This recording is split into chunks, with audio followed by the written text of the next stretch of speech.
make dollars, it don't make sense. Yeah. If it don't make dollars, it don't make sense. Yeah. Young tryna pay the rent. Yeah. Young tryna pay the rent. Good morning, what's up everybody? So today I'm coming to you from my job, so that's why I say different background. But today is the first day of February, so that means it's Black History Month. So our school told us to start off Black History Month to wear your HBCU gear. So guess what I have on? I love Bowie State, got my Bowie State cheer on. You know, one time for the one time. Now, let me just clear some things up. I did not graduate from Bowie, but I did go my freshman year. So what that means, I still went to HBCU, and under certain circumstances and conditions, I could not stay. But it was always in my heart. Y'all see this big old heart right here? It was always in my heart. I still know a lot of people there. I still talk to a lot of people there, visit a lot of people there, and I mean, it's always going to be there. So I would have loved to go back. I would have loved to graduate from there. But, I mean, hey, stuff happens for reasons. I wanted to graduate from Georgia State, but Bowie State has my heart. Now, when I first decided on what college I wanted to go to, I didn't know what college I wanted to go to. I waited until my senior year, May or April and May, to figure out what college I wanted to go to. So I went to CIAA. And I went on Super Saturday where you see all the cheerleaders. So I went, my mom took me on, we only went down on that Saturday, me and my best friend, Demaya. And we saw all the cheerleaders, and I was like, oh my God, you know, I want to cheer in college. So I wasn't even thinking about everything else that had to do with college. I was just thinking about the cheerleaders. So I saw Winston-Salem, I saw Bowie State, that were at the CIAA at the time, and then I saw Morgan State, but they weren't at the CIAAs. I just looked them up separately. So when I was there, I was like looking at Bowie State cheerleaders. I was like, man, I want to do that. And I saw Winston-Salem cheerleaders. I'm like, man, I want to do that. See, my uncle went to Winston-Salem anyway. I didn't have anybody that went to Bowie State, but my parents and my sister both went to a HBCU as well that played in the CIAA conference. So, I mean, it just would have been great to go. I knew I wanted to cheer with Bowie, so I went over after that cheer. I went over and met their cheerleading coach, Coach T, and I was like, hey, you know, I want to cheer. This is where I want to go, blah, blah, blah, blah, this, that, and the third. And she was like, okay, here's my information, blah, blah, blah. So Coach T was like really, really nice for somebody that just, you know, a stranger coming up to her that never seen her before, or you got all this stuff going on Super Saturday, you cheering, you dancing, you stunting, all this type of stuff. She had the time to talk to me. So I was like really appreciative. And then, so when I got back to Georgia, I'm like, man, y'all know this is the school I want to go to. So I did, I think it was around prom time or some reason why I couldn't go up there and try out with everybody else. So I had to do my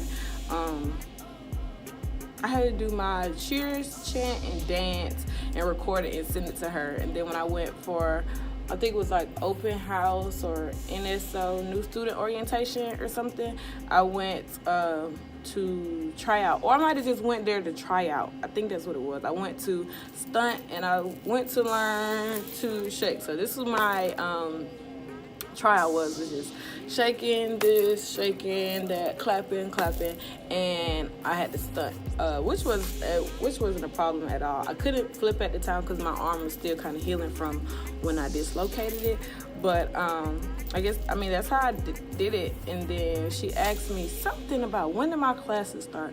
Y'all, can y'all believe I did not apply for college? Like, I did all this and made the team, and I didn't even apply for college yet. So I'm like, oh my gosh. So I went and did all this, and I had to go take the test or something for like the reading and math because I did everything so late.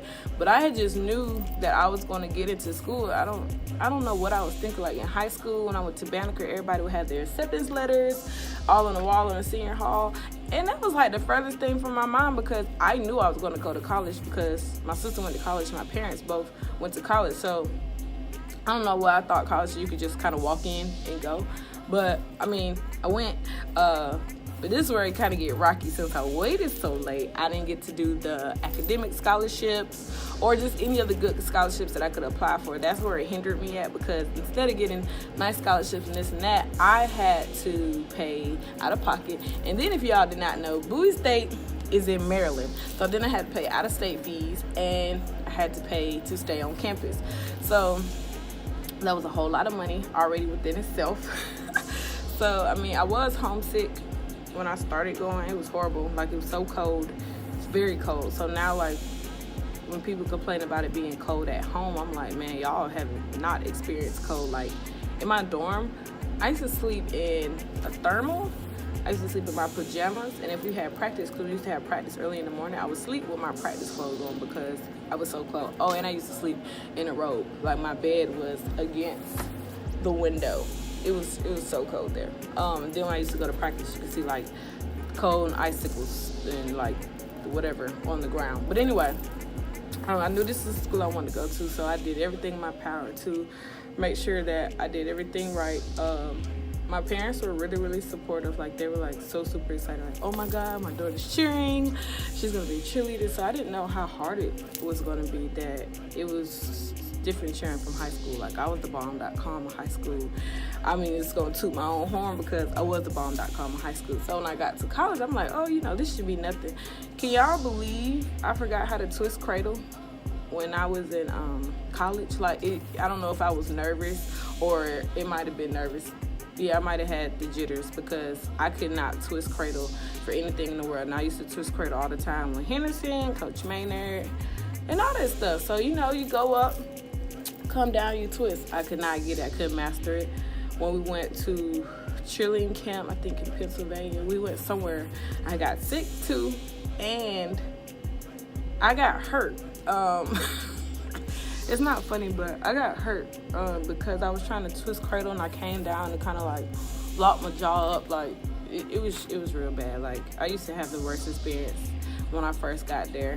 I didn't know what was going on. I used to call my parents every day and tell them I wanted to come home. I was like, it's cold out here. I didn't have my car. I was at home. I didn't have a job because I was out of state, and I guess it's a little different when you go to school in state and out of state. It's like you don't know anybody at all. But I was blessed to have so many, when I say so many, wonderful cheer sisters. Like, all of them were a blessing. I got assigned to my big sister, Brittany, which is Goofy. I don't call her Goofy though. I call her Brittany. But back then, when I was in school, they called you by your name. Like, my name is Lil ATL. But yeah, my cheer sister was Brittany. So I used to be with Brittany all the time. She took me up under her wing as her little sister. So I started, being with her a lot. And Steph, Extra, Cherish, Donicia, Pinky. Like, it was a lot of I had a lot of cheer sisters, and it made me feel at home. And I felt so bad because when I started getting used to it and getting used to the weather, getting used to the routine, going to practice in the morning, going to class, having practice in the afternoon, having games on Saturdays, I was kind of upset when I had to leave because I didn't have enough money to keep going. But let me pause right there. If I knew like I knew now, like I did when I came back home and took out student loans, I could have just stayed. But I said, everything happens for reasons. But yeah, I could have stayed at Bowie if I took out loans, the same loans that I took out when I got back, like Sally Mae and the subsidized.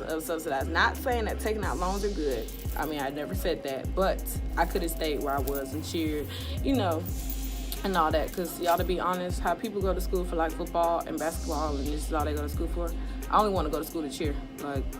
Really, I just want to cheer. I like cheering that bad. But I mean, that's about it. That's my story about, going to HBCU. I'm not knocking the other schools that I went to because, they helped me a lot and I graduated from there. It's just when I went to this school, I mean, you won't experience a HBCU experience until you go to one. Everybody's close-knit. Everybody's like a family. It's stuff always going on. I mean, you just cannot explain it. So you kind of can tell the difference. I know when I went to Georgia State, and it's like, oh, can't you cheer? And I'm like, I don't want to cheer. It's not the same kind of cheerleading. And I was like, what? I'm like, it's not the same kind of cheerleading. I don't want to cheer. So I promised when I left there, Bowie, that I wasn't going to cheer anywhere else, which I didn't. But I don't know, it's a different kind of a vibe, or it's just, I mean, it's just, especially when you stand on campus too, that can make a whole lot of difference. When I got to Georgia State and when I went to Georgia Gwinnett for a minute, I stayed on campus. It was okay. But when I got to Georgia State and I was just like ready to get out of school, I did not stay on campus. I stayed home. I went to school and work. And I feel like when you at school, you're supposed to enjoy that college experience, especially at HBCU. It's something always going on. So I am back at home. Work was great today. It was Friday. It was the first of the month. And it's the kickoff to Black History Month. Today was great. Our teachers had fed us a pancake bar for the Teacher Appreciation Committee. So I'm on the TAC. So we got pancake bar. It was like blueberries, strawberries, bananas, whipped cream. I just had plain pancakes. But anyway, thanks for listening to me. Thanks for watching. Also subscribe if you have not already subscribed, and those who have already subscribed, thank you so much. I greatly appreciate it. Hit that thumbs up button, and tell me what schools that you went to. If you went to a HBCU, what you liked about your HBCU. Even if you didn't go to a HBCU, you can still drop your school. I don't mind at all. Or just let me know some things that y'all have planned for Black History Month. Our school has a lot of stuff on the agenda of February that they're doing every day in February. So I may get back to you guys with, some of the clips and some of the film from, what we have going on at school. But again, thanks for watching, and y'all have a great Friday. Bye-bye.